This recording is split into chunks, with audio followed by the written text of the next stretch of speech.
السلام علیکم ورحمۃ اللہ وبرکاتہ، نحمده ونصلی علی رسولہ الکریم، اما بعد فاعوذ باللہ من الشیطان الرجیم، بسم اللہ الرحمن الرحیم، رب اشرح لی صدری ویسر لی امری واحلل عقدۃ من لسانی یفقہوا قولی۔ ہم پیج نمبر 21 سے شروع کریں گے، صفحہ نمبر 21۔ طالبان حق سے خطاب۔ طالبان طالب علم سے ہے، یعنی جو طلب کرنے والے ہیں، جو چاہتے ہیں۔ کیا چاہتے ہیں؟ حق۔ اپنے دلوں کو ٹٹولیے، آپ کیا چاہتے ہیں؟ یا آپ چاہتے ہیں کہ آپ کو حق کی پہچان ہو، آپ حق کے راستے پر ہوں، حق ہی آپ کی منزل ہو، حق کے ساتھ جئیں، حق کے ساتھ مریں، کیونکہ اللہ سبحانہ وتعالی نے قرآن مجید کو بالحق انزلناہ وبالحق نزل، ہم نے اسے حق کے ساتھ اتارا ہے اور حق لے کر یہ اترا ہے۔ تو ہماری زندگی کی سب سے اہم چیز کیا ہونی چاہیے؟ حق کی طلب۔ تو جو لوگ حق کے طلبگار ہوں، نہ کہ خواہشات کے پیروکار یا تعصب کا شکار، یا صرف اپنی ہی تھنکنگ یا اپنی ہی سوچ کو پروموٹ کرنے والے، تو جو لوگ بھی حق کے طالب ہیں ان سے ابن الجوزی خطاب کرتے ہیں۔ مصنف یعنی آتھر رحمہ اللہ نے خطبے کے بعد فرمایا، تمام تعریفیں، خطبہ اب نیچے ہے اور اس کے بعد اوپر کی عبارت جو ہے یہ خطبے کے بعد کی ہے، اس لیے میں پہلے خطبہ پڑھوں گی، بلکہ اس کا ترجمہ، کیونکہ کتاب اردو میں ٹرانسلیٹڈ ہے، عربک ٹیکسٹ نہیں ہے یہ۔ تمام تعریفیں اس اللہ کے لیے ہیں جو غفلت کی نیند میں سونے والوں کو جگا دینے والے امور کے ذریعے بیدار کرنے والا ہے۔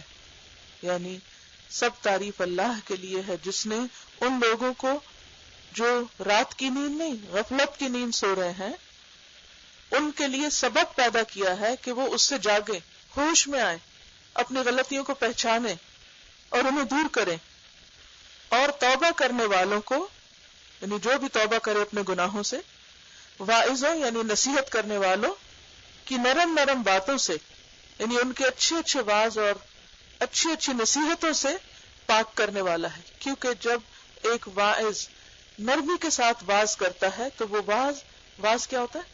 نصیحت۔ کون سی نصیحت؟ جس سے دل نرم ہو، تو اس سے دل ہدایت کی طرف اور توبہ کی طرف مائل ہوتے ہیں۔ اور جو عارفین عارف کی جمع ہے۔ عارف کس کو کہتے ہیں؟ پہچاننے والا، عرف سے پہچاننے والا۔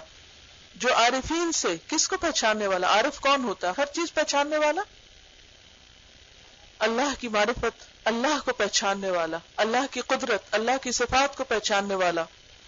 عارفین سے یعنی جن کے دل اللہ کو پہچان چکے ہوں، جو اللہ سے محبت کرتے ہوں، اللہ کی صفات پہ غور کرتے ہوں، ان کی خلوت کہتے ہیں تنہائی کو، یعنی اکیلے ہوتے ہیں جب، خلوت میں نہایت شیریں انداز میں باتیں کرنے والا ہے۔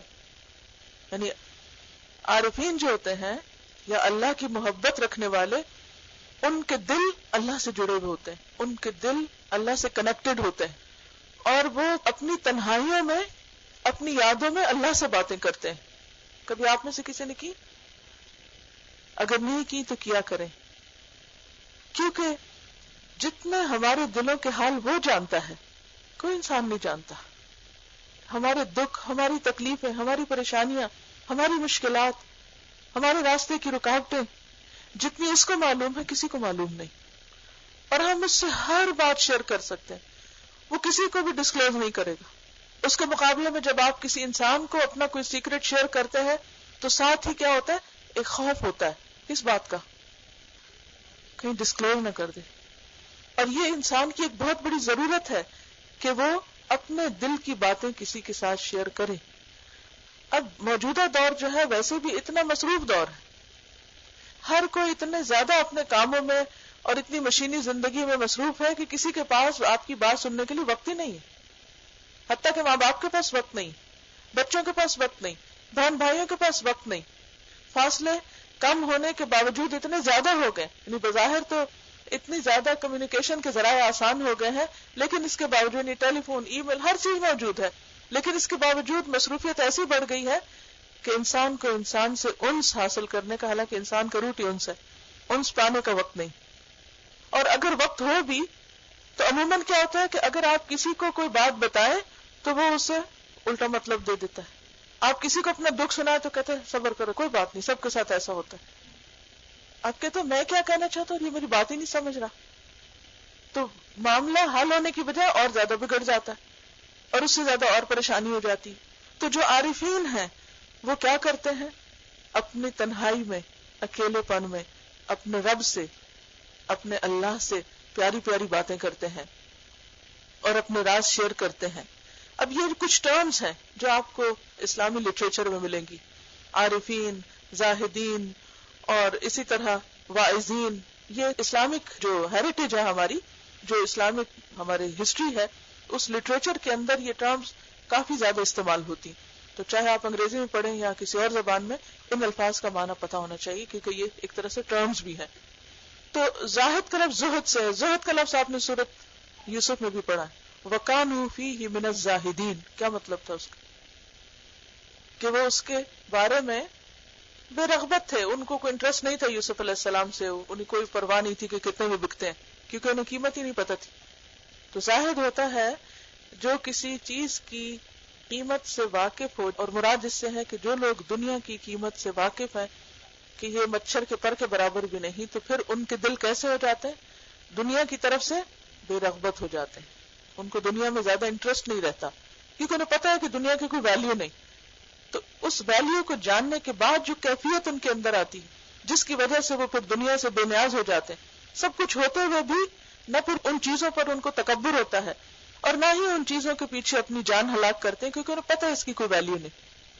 دنیا میں جتنی بھی نعمتیں ہیں، جو بھی عزت ہے، جو بھی عہدے ہیں، جو بھی چیزیں ہیں، ان کی کوئی حقیقت نہیں، کوئی ویلیو نہیں، کیونکہ ان میں سے کوئی چیز، نہ مال، نہ جان، نہ اولاد، نہ اتھارٹی اور نہ ہی کچھ علم، یہ ساری چیزیں اللہ کے ہاں کچھ بھی کام آنے والی نہیں. تو یہ ہر ایک کو نہیں پتا ہوتا، یہ عارفین کو پتا ہوتا ہے جو صرف سطحی علم نہیں رکھتے بلکہ اس کی تہ میں جاتے ہیں. جب وہ چیز انسان کے اندر اترتی ہے تو زہد آتا ہے. زاہد ہونے کا مطلب یہ نہیں ہوتا کہ انسان کھانا پینا چھوڑ دے یا سونا چھوڑ دے یا پھر یہ کہ وہ دنیا کے ہر کام کو چھوڑ دے. نہیں، وہ رہتا دنیا میں ہی ہے لیکن اس کا دل دنیا میں نہیں ہوتا، اس کا دل آخرت میں ہوتا ہے. وہ ان سب چیزوں سے اوپر اٹھ کے دیکھتا ہے. اور زاہدوں کو اونچی خواہش کو اپنانے سے بچانے والا ہے، یہاں تک کہ وہ ظاہر بینوں سے الگ ہو گئے. یعنی دو طرح کے لوگ ہوتے ہیں، ایک ہوتے ہیں ظاہر بین. ظاہر بین کا کیا مطلب ہوتا ہے؟ جو صرف ظاہر دیکھتے ہیں، جیسے قرآن مجید میں آتا ہے یعلمون ظاہرا من الحیات الدنیا وہم عن الآخرۃ ہم غافلون، کہ وہ صرف دنیا کی ظاہری چیزوں کا علم جانتے ہیں، دنیا کی ظاہر کا علم ہے اور آخرت سے وہ بالکل غافل ہیں، کچھ خبر نہیں ان کو کہ اس ظاہر کے پیچھے کیا ہے. یا وہ چیزوں کو صرف سرفیس سے دیکھتے ہیں، اس کی ڈیپتھ میں نہیں دیکھتے، اور ہر چمکتی چیز کو پھر کیا سمجھتے ہیں کہ سونا ہے اور اس کے ٹریپ میں آ جاتے ہیں، اور اگر وہ نہ ملے تو اس کے پیچھے غم کے مارے ہلکان ہوتے ہیں. تو زاہدوں کو اونچی خواہش کو اپنانے سے بچانے والا، یعنی وہ اللہ ہی کی توفیق سے بچتے ہیں، یہ نہیں کہ ان کا اپنا کوئی کمال ہوتا ہے. یہاں تک کہ وہ ظاہر بینوں سے الگ ہو گئے اور نفس کے ساتھ جنگ کرنے کے لیے اس طرح اٹھ کھڑے ہوئے جیسے بپرا ہوا شیر. بپرا ہوا شیر یعنی فیورس لائن، کہ فیورس لائن کی طرح اٹھ گئے اور اپنے نفس اور اپنے ہی شر اور اپنے ہی خرابیاں اور سیلف لو اور عجب یعنی خود پسندی، اس کے خلاف خود جنگ کرنے لگے اپنے سے، یعنی اپنے نفس کو خود کنٹرول کرنے لگے. جس چیز کی حفاظت کا ان سے مطالبہ تھا اس کی حفاظت کی. میں اللہ تعالیٰ کی باقی رہنے والے الفاظ میں تعریف کرتا ہوں، یا اللہ جن الفاظوں میں تعریف کر رہا ہوں ان الفاظ کو باقی رکھنا، اور اس کے نبی محمد صلی اللہ علیہ وسلم پر درود و سلام بھیجتا ہوں جس نے اوکاز کے دن، اوکاز کیا تھا؟ مکہ کے قریب ایک بازار تھا جس میں میلے لگا کرتے تھے، خرید و فروخت کے علاوہ کھانے پینے کی چیزیں بھی ہوتی تھی. دور جاہلیت کی رسم آج تک موجود ہے، کارنیول میلے جیسے ہوتے ہیں، اس میں لوگ رہتے بھی ہیں، خرید و فروخت بھی کرتے ہیں، کھاتے پیتے بھی ہیں، اور پھر انٹرٹینمنٹ کے سامان بھی ہوتے ہیں، شعر و شاعری بھی ہوتی. تو سوق اوقاز مکہ میں ایک قریبی بازار تھا، مکہ کے قریب ہی، جس میں عربوں کی شعر و شاعری کی ایسی مجلسیں ہوتی جس کا سال بھر انتظار کیا جائے. لوگ حج پر آتے تو حج کرنے کے علاوہ پھر ان میلوں ٹھیلوں میں بھی شریک ہوتے، اور پھر سال بھر جس شاعر کی شاعری جو تھی وہ پسند ہوتی وہ خانہ کعبہ میں اگلے سال تک کے لیے لٹکا دی جاتی. تو وہاں پر جب رسول اللہ صلی اللہ علیہ وسلم نے اسلام کی دعوت دی، پہلے تو ان کی شعر و شاعری عشق و عاشقی پر مبنی ہوتی، یا دنیا کے اور یعنی ان کے اندر عربوں کے اندر نسلی غرور اور فخر بہت تھا تو تفاخر پر مبنی ہوتی، یا کوئی فوت ہو جاتا تو مرثیے لکھے جاتے. لیکن اب کیا تھا کہ ان کی شعر و شاعری کا رخ پھر گیا اور وہ محمد صلی اللہ علیہ وسلم اور اسلام کے خلاف ہونے لگی. تو اس کے بارے میں کہہ رہے ہیں کہ جس نے اوکاس کے دن بد زبان فصحا کے بیانات کو باطل کر دیا، یعنی جو کچھ انہوں نے حضور صلی اللہ علیہ وسلم کے خلاف کہا قرآن نے، اور پھر اس کے بعد آپ کے صحابہ میں سے حضرت حسان بن ثابت نے شعر و شاعری کے ذریعے ہی اس کا جواب دیا. اور ان کی آل اور صحابہ پر جو اہل یقین اور متقی اور بیدار دل تھے، یعنی جن کے دل زندہ تھے، ایسا درود و سلام جس سے میں قیامت کے روز اس آگ کے شعلوں سے بچ سکوں جس کا ایندھن آدمی اور پتھر ہے اور جس پر بڑے سخت گیر فرشتے مقرر ہیں. کبھی سنا آپ نے ایسا انداز؟ یعنی کتنی محبت کے ساتھ نبی صلی اللہ علیہ وسلم کو ذکر کر رہے ہیں اور یہ چاہتے ہیں کہ اس درود شریف کے پڑھنے اور اس سارے ذکر اللہ کی حمد و ثنا اور نبی صلی اللہ علیہ وسلم پر جو صلاۃ و سلام ہے، اس کے ذریعے میں کیا چاہتا ہوں، اس کی جزا اور بدلہ کیا چاہتا ہوں کہ قیامت کے دن آگ کے شعلوں سے بچ سکوں، یعنی جہنم سے بچ سکوں. میں نے اپنی اس کتاب کا نام منہاج القاصدین و مفید الصادقین رکھا ہے. منہاج کس کو کہتے ہیں؟ راستہ. قاصدین، قاصد قصد سے، قصد کہتے ہیں نیت کرنے کو، قاصدین جو نیت کرنے والے ہیں کس کی؟ صراط مستقیم کی. وہ مفید اور فائدہ دینے والا، الصادقین سچے لوگوں کو، صدق سے. یعنی یہ کتاب صرف ان لوگوں کو فائدہ دے گی جو سچے ہیں، جو اپنے ساتھ سچے ہیں. خود اپنے ساتھ سچے ہونے کا مطلب کیا ہے؟ کہ اپنی غلطیوں کو انسان دیکھ سکے، اور دوسرے انسانوں کے ساتھ سچے ہیں کہ اپنے معاملات میں کھرے ہیں، اور اللہ کے ساتھ سچے ہیں کہ اخلاص کے ساتھ کام کرتے ہیں. تو یہ کتاب مخلصین کو، صادقین کو فائدہ دینے والی ہے. اور میں اللہ تعالیٰ سے دعا کرتا ہوں کہ اس سے اللہ تعالیٰ ہمیں بھی اور تمام پڑھنے، سننے، دیکھنے والوں کو بھی فائدہ دے. اس وقت کی دعا ان کی قبول ہوئی اور آج تک یہ کتاب جو ہے اتنے 100 سال بعد بھی اسی طرح مقبول ہے. اور اسے خالص اپنی رضامندی کے لیے انتخاب کر لے اور ہمارا خاتمہ بالخیر ہو، اور وہ ہمیں ایسے قول اور فعل اور نیت کی توفیق دے جسے وہ خود پسند کرتا ہے. اللہم وفقنا لما تحب وترضى. اور ہماری تقصیرات، تقصیر کہتے ہیں کمیوں کو، شارٹ کمنگز، ہماری تقصیرات سے درگزر فرمائے اور ہمیں پلک جھپکتے، پلک جھپکنا کہتے ہیں ٹوئنکل آف این آئی، چپکنے تک بھی ہمارے نفس کے سپرد نہ کرے، اتنی دیر بھی ہمیں ہمارے نفس کے حوالے نہ کرے. یہ دعا آپ نے کئی دفعہ پڑھی ہوگی، سنی ہوگی. جو بھی لوگ اللہ کو پہچانتے ہیں اور واقعی مخلص مومن ہیں، وہ ایسی دعا کیوں مانگتے ہیں کہ یا اللہ ایک لمحے کے لیے بھی ہمیں ہمارے نفس کے حوالے نہ کرنا؟ کیوں؟ وہ اپنے نفس کو اپنا دشمن سمجھتے ہیں، اور کوئی بھی اپنا آپ دشمن کے حوالے نہیں کرنا چاہتا. کیا آپ اپنے آپ کو اگر دشمن کے حوالے کریں گے چند لمحوں کے لیے، وہ کیا کرے گا؟ کیا کرے گا؟ ختم کر دے گا. اگر ختم نہ بھی کرے، مارے نہ بھی، قتل نہ بھی کرے، تو کیا کرے گا؟ نقصان دے گا. یعنی آپ اپنی قیمتی ترین چیز، پیاری ترین چیز کبھی بھی دشمن کو نہیں دیں گے. کسی کو بھی دے دیں گے، دشمن کو نہیں دیں گے، کیونکہ وہ اس کے ساتھ کوئی بھی خیر و بھلائی نہیں کرے گا. لہذا وہ کہتے ہیں کہ یا رب ایک لمحے کے لیے، آنکھ جھپکنے کی دیر بھی یا اللہ ہمیں ہمارے نفس کے حوالے نہ کرنا. وَلَا تَكِلْنِي إِلَى نَفْسِي طَرْفَةَ عَيْنٍ. کیونکہ نفس کا شر سب سے بڑا شر ہے. جتنا انسان کو خود اس کا اپنا نفس نقصان دیتا ہے، اتنا کوئی باہر کا دشمن نہیں. کوئی انسان آپ کو نہیں نقصان دے سکتا اگر آپ اپنے ساتھ سچے اور کھرے ہیں، اور نہ اپنی کسی اور مخلوق کی طرف رغبت دلائے، یعنی کسی اور کے حوالے بھی ہمیں نہ کرے کہ جو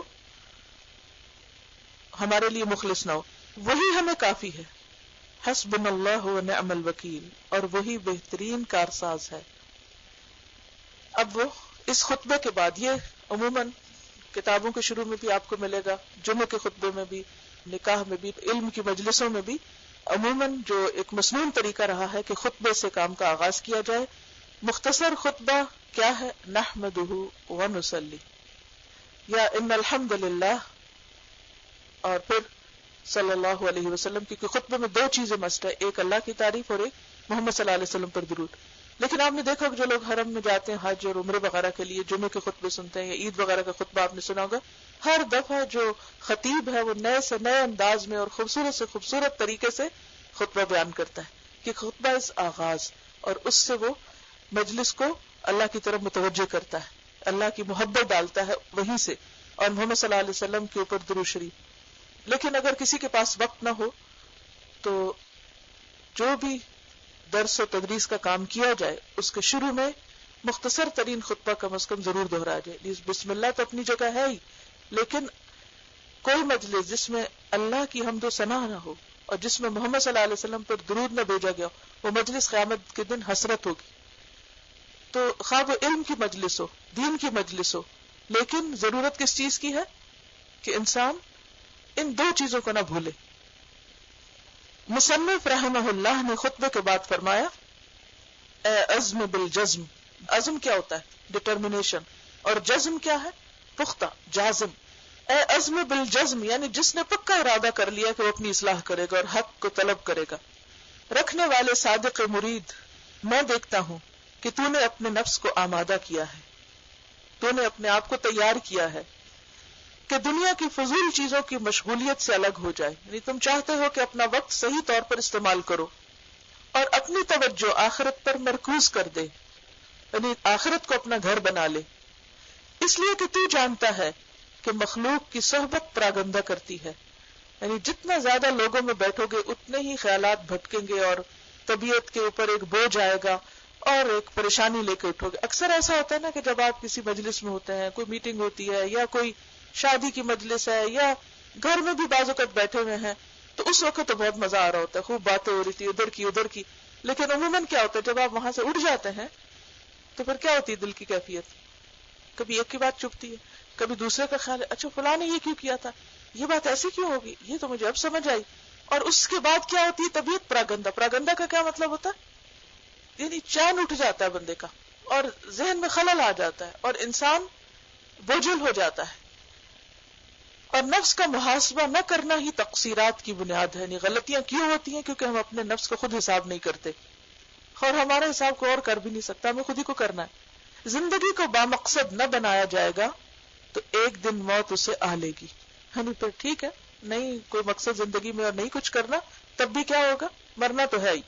اور سانسوں کی سواریاں، یعنی ہماری جو بریتھ ہے، یعنی کہ جو بریتھ کرتے ہیں ہم، تو ہر سانس کیا ہے؟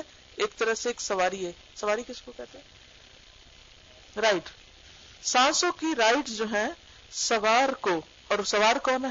ہم ایک طرح سے اپنے سانس کے بلبوتے پہ زندہ ہے اور وہ ہمیں چلتا پھرتا رکھے ہوئے. یعنی ہم کیوں واک کر رہے ہیں، موومنٹ کریں؟ کیونکہ ہم سانس لے پا رہے. جسے سانس رک گیا سب ختم. سانسوں کی سواریاں سوار کو جلد ہی موت کی منزل تک پہنچا دیں گی. یعنی ہر سانس ہمیں لے جا رہا ہے آگے آگے آگے، وہ آخری جگہ تک. سو میں نے غور کیا کہ کون سی کتاب ہو جو تیری خلوت کی ساتھی ہو، یعنی جب تو تنہا ہو تو تیرے پاس ہو، اور جب تو خاموش ہو تو وہ بولے. یعنی تیرے دل کی باتیں ہوں، جو تم سوچتے ہو اور جو تمہیں ٹینشن اور پریشانیاں ہوتی ہیں یا خیالات متفرق ہوتے ہیں، تو کہاں سے تم سکون پاؤ؟ اگر تو کتاب احیاء علوم الدین کو پسند کرے اور خیال کرے کہ وہ اپنی شان میں بے مثال اور اپنی ذات میں نفیس ترین ہے، یعنی اگر تم سمجھتے ہو کہ احیاء علوم الدین کتاب جو امام غزالی کی ہے، اور آپ سب نے اس کی بہت شہرت سنی ہوگی، کہ اگر تم سمجھو کہ وہ تمہیں فائدہ دے گی تو یہ جان لینا چاہیے کہ کتاب احیاء میں کچھ آفتیں ہیں. آفتیں یعنی ایسی باتیں ہیں جن کو صرف علماء ہی جانتے ہیں. اس کی کم تر آفت یعنی سب سے چھوٹی آفت احادیث باطلہ، موضوعہ اور احادیث آثار موقوفہ، یہ ٹرمز ہیں علوم الحدیث سے متعلق ہے. باطل احادیث یعنی جن کا کوئی وجود ہی نہیں. احیاء علوم الدین کتاب کے اندر بہت سی احادیث بالکل بیس لیس ہیں، موضوع ہیں، من گھڑت ہیں. اور موقوف آثار ہیں کہ کیا مطلب ہے؟ یعنی ان کی سند نبی صلی اللہ علیہ وسلم تک نہیں پہنچتی، راستے سے کسی نے اپنے پاس سے ہی حضور سے بات منسوب کر دی. موقوف کس سے؟ وقف سے. وقف کس کو کہتے ہیں؟ سٹاپ. جن کو مرفوع حدیث بنا دیا گیا، مصنف نے ان کو جیسا پڑھا ویسا ہی نقل کر دیا. تو اس سے کہیں امام غزالی کی شان میں کمی کرنا نہیں، انہوں نے بہت سی اچھی باتیں بھی کی ہیں، لیکن جو سورسز انہوں نے یہ ریفرنس یوز کیے ہیں ان کی چھام پھٹک نہیں کی، اس میں صحیح اور موضوع اور ضعیف سب شامل ہے. میں کیسے پسند کروں کہ تو دن رات ایسی نمازیں پڑھے جن کے متعلق رسول اللہ صلی اللہ علیہ وسلم نے نہ کوئی کلمہ فرمایا، یعنی کہ آپ صلی اللہ علیہ وسلم نے ان کا حکم ہی نہیں دیا. آپ نے بعض اوقات دیکھا ہوگا کہ کتابوں میں ایسی نمازوں کا لکھا ہوگا 1 رکعت پڑھیں اور اس میں 1000 دفعہ قل هو اللہ پڑھیں، اور پھر دوسری رکعت میں 1000 دفعہ فلاں سورت پڑھیں، تو اس کے نتیجے میں آپ کو یہ اور یہ چیزیں مل جائیں گی. تو کہتے ہیں کہ میں کیسے پسند کروں کہ تم اتنی محنت کرو اور اس چیز پہ کرو جس کے بارے میں نبی صلی اللہ علیہ وسلم نے کوئی تعلیم ہی نہیں دی. میں کیسے پسند کروں کہ تیرے کان متصوفین کے ایسے کلام کی طرف لگے رہیں جن کو انہوں نے خود جمع کیا ہے، یعنی ان کی اپنی باتیں اور جن کا کچھ بھی حاصل نہیں، اور تم ان کے پیچھے اپنی زندگی برباد کر دو.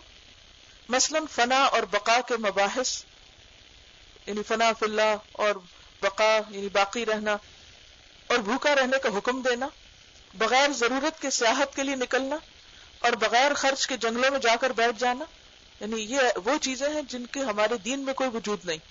میں نے ان کاموں کے نقصانات اپنی کتاب تلبیس ابلیس میں کھول کر بیان کر دیے. تلبیس ابلیس امام ابن الجوزی کی ایک کتاب ہے، ٹریپس آف ابلیس. اور اب میں تیرے لیے ایسی کتاب لکھ رہا ہوں جو ایسے تمام مفاسد سے پاک ہے. یعنی اس کتاب کے اندر کیا نہیں ملے گا آپ کو؟ موضوع احادیث، بیس لیس باتیں اور سنت سے ہٹی ہوئی باتیں. یعنی یہ تربیت کی کتاب ہے، تزکیہ کی کتاب ہے، اصلاح نفس کی کتاب ہے، لیکن ان خرابیوں سے پاک ہے جس میں کیا ہے؟ احیاء علوم الدین مبتلا ہے. میں نے اس میں صحیح اور مشہور روایات نقل کی ہیں، اچھے اور پائیدار معنی کو ملحوظ رکھا، یعنی سالڈ باتیں لکھی ہیں. اس کے بعد فرمایا جب نفس سے پورا پورا حق وصول کرنے اور اس کی روک تھام کے لیے گوشہ نشینی پر تیرا ارادہ پختہ ہو جائے، یعنی اگر تم واقعی ارادہ کرتے ہو کہ اپنی اصلاح کرو گے تو اس پر تیرا وکیل علم ہونا چاہیے. تو کس سے کام لینا چاہیے؟ صحیح علم سے. خواہشات نفس کی باریکیوں کو اچھی طرح کرید. اصل میں یہ کتاب ہے اس کے بارے میں، خواہشات نفس کی جو باریکیاں ہیں ان کو کرید، یعنی ڈگ آؤٹ کرو تاکہ تو سلامت رہے. ان 2 آدمیوں کی راہ سے بچ کر رہنا. اب کہتے ہیں کہ 2 لوگوں سے بچنا. نمبر 1، اس عالم کی راہ سے جو فقہ میں جھگڑا کرتا ہے، یعنی جن کے سارے علم کا مدار کیا ہے؟ فقہی اختلاف اور فقہی بحث مباحثے. اپنی سرداری پر قناعت کر چکا ہے، یعنی اپنے آپ کو بڑی چیز سمجھتا ہے، یا جج کے عہدے پر فائز ہے. پہلے زمانے میں جو فقہا ہوتے تھے انہیں میں سے ججز لیے جاتے تھے، اور اپنے عہدے کی حفاظت میں کوشش کرتا رہتا ہے. یعنی اس کو سارا انٹرسٹ کس سے ہے؟ کہ اس کی کرسی بچ جائے، چاہے وہ لوگوں کو غلط فتوے دے لیکن عہدہ نہ جائے. یا وہ بڑا اچھا وائز ہے اور اپنے جال کے حلقے تنگ کرتا جاتا ہے، یعنی لوگوں کو غلط باتوں اور غلط قسم کے واز کے ذریعے ٹریپ کرتا ہے. آپ نے دیکھا کہ بعض اسپیکر جو ہوتے ہیں بہت ایلوکوینٹ ہوتے ہیں، لیکن اگر وہ دیکھا جائے کہ وہ کہتے کیا ہیں تو اس میں بہت سی باتیں جو ہے بیس لیس ہوتی ہیں. نہ وہ قرآن کی بات کرتے ہیں، نہ حدیث کی کرتے ہیں، صرف الفاظ کا جو ہیر پھیر ہوتا ہے اس میں لوگوں کو ٹریپ کرتے ہیں.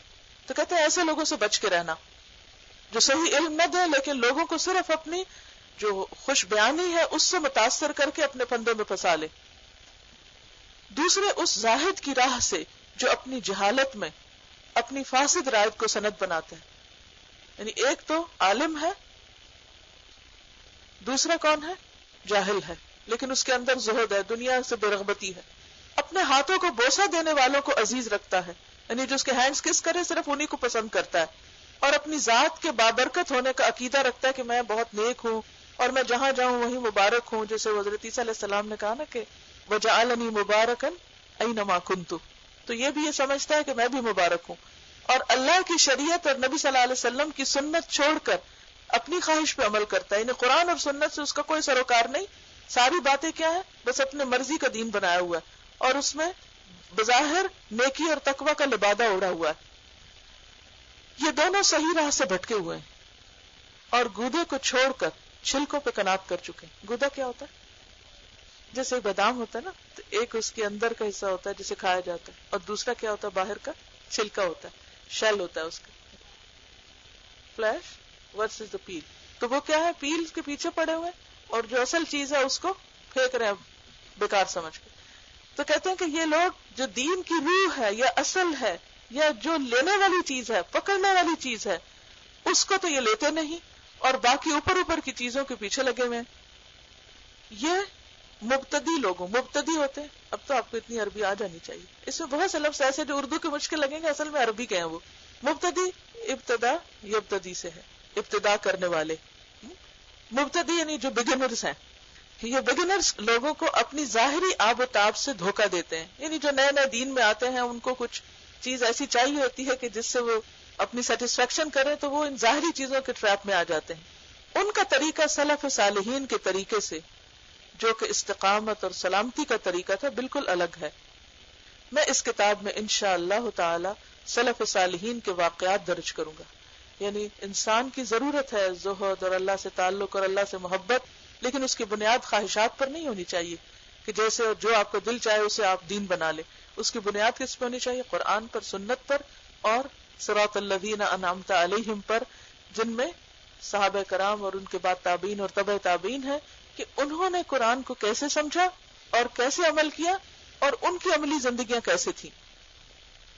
پھر کہتے ہیں کہ ان کے واقعات درج کروں گا جن سے ان کے آثار کا پتہ چلے گا۔ آسانی کے خیال سے میں نے اسے 4 حصوں میں تقسیم کیا ہے۔ یہ کتاب 4 حصوں پہ مبنی ہے۔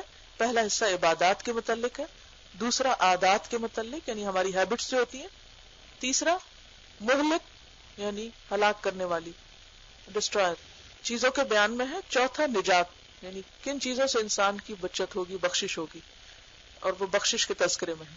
یہ چاروں حصے کئی ابواب یعنی کئی چیپٹرز اور فصول یعنی سب چیپٹرز کے اندر ڈیوائیڈڈ ہیں۔ ابھی ہم ریوائز کر لیتے ہیں جو کچھ ہم نے پڑھا۔ بہت سے لوگ اللہ کی تعریف کرتے ہیں اور حضور صلی اللہ علیہ وسلم پہ درود بھیجتے ہیں، لیکن یہ جو انداز ہے اس کا، اس سے محسوس ہوتا ہے کہ دل سے وہ کر رہے ہیں ایسا۔ یہ کتاب ان لوگوں کو فائدہ دے گی کہ جو حق کے طالب ہیں، جن کا ارادہ ہے کہ وہ صحیح رستے پہ چلیں، قاصد ہوتا نا یعنی ارادہ کرنے والا، کہ جو صحیح منہج کو فالو کریں، صحیح رستے پر چلیں اور جو سچے ہوں اپنی اس نیت اور طلب میں، تو ان کو یہ کتاب بہت فائدہ دے گی۔ زندگی بے مقصد نہیں گزارنی چاہیے کیونکہ موت تو آنی ہی ہے، تو ایسی حال میں نہ آئے کہ ہم بیکار کچھ کر رہے ہوں۔ یعنی کہتے کہ مین تھنگ انہیں جو سمجھ آئی وہ یہ کہ وہ نفس کو اپنا بڑا دشمن سمجھتے ہیں، تو ہمیں اپنے نفس سے اویئر ہونا چاہیے۔ سم ٹائم اگر ہم یہ کہیں بھی کہ ہاں نفس دشمن ہے، اور چونکہ حدیث میں بھی آتا ہے تو ہم اسے سمجھتے دشمن، لیکن ہمیں یہ نہیں سمجھ آتی کہ اس کی دشمنی ہے کیا، تو اس کی اویئرنیس ضروری ہے۔ تو یہ کتاب نفس کی اویئرنیس دے گی۔ کہ ان کو اس میں سنسیئرٹی نظر آتی ہے اور ایک صحیح ریفارمر کا رول نظر آ رہا ہے کہ وہ واقعی اصلاح کرنا چاہتے ہیں اور دوسروں کو فائدہ پہنچانا چاہتے ہیں۔ صادقین وہ ہوتے ہیں جو اپنے ساتھ بھی سچے ہوں، دوسروں کے ساتھ بھی سچے ہوں اور اپنے رب کے ساتھ بھی سچے ہوں۔ ہم عام طور پر دین کا کیا مطلب سمجھتے ہیں؟ جب بھی کوئی شخص دین میں آتا ہے تو فوراً اپنی ظاہر کی فکر کرتا ہے کہ میرا حجاب ہو جائے اور میری نماز ہو جائے، لیکن انہوں نے فوکس کیا ہے اندر کو۔ یہ کہتے ہیں ان کو یہ کتاب پڑھ کے ایسا لگ رہا ہے کہ ان کو یہی کتاب چاہیے تھی۔ میرے خیال ہم میں سے ہر ایک کو یہ چاہیے۔ جب میں نے یہ اس کو پڑھنا شروع کیا تو مجھے لگا یہ میرے لیے ہے۔ علم حاصل کرنے کے سورسز صحیح ہونے چاہیے، کیونکہ ہارٹ اسپیشلسٹ ہے نا، تو جو دلوں کے اوپر گزرتی ہیں اس کو بہت اچھی طرح ایکسپلین کرتے ہیں۔ وہ چیزیں ہوتی ہمارے اندر ہیں لیکن ہم ان کو کوئی نام نہیں دے سکتے، ہم ان کو پہچان نہیں سکتے، عارف نہیں ہے نا، اس لیے پہچان نہیں آتی کہ یہ اصل کیا ہے۔ لیکن یہ جس انداز سے بیان کرتے ہیں کہتے اوہ اصل میں تو مسئلہ یہی تھا۔ اس کے ساتھ اجازت چاہتی ہوں، انشاءاللہ نیکسٹ ویک علم کے بارے میں کریں گے۔ سبحانک اللہم و بحمدک، نشہد ان لا الہ الا انت، نستغفرک و نتوب الیک۔ السلام علیکم و رحمۃ اللہ وبرکاتہ۔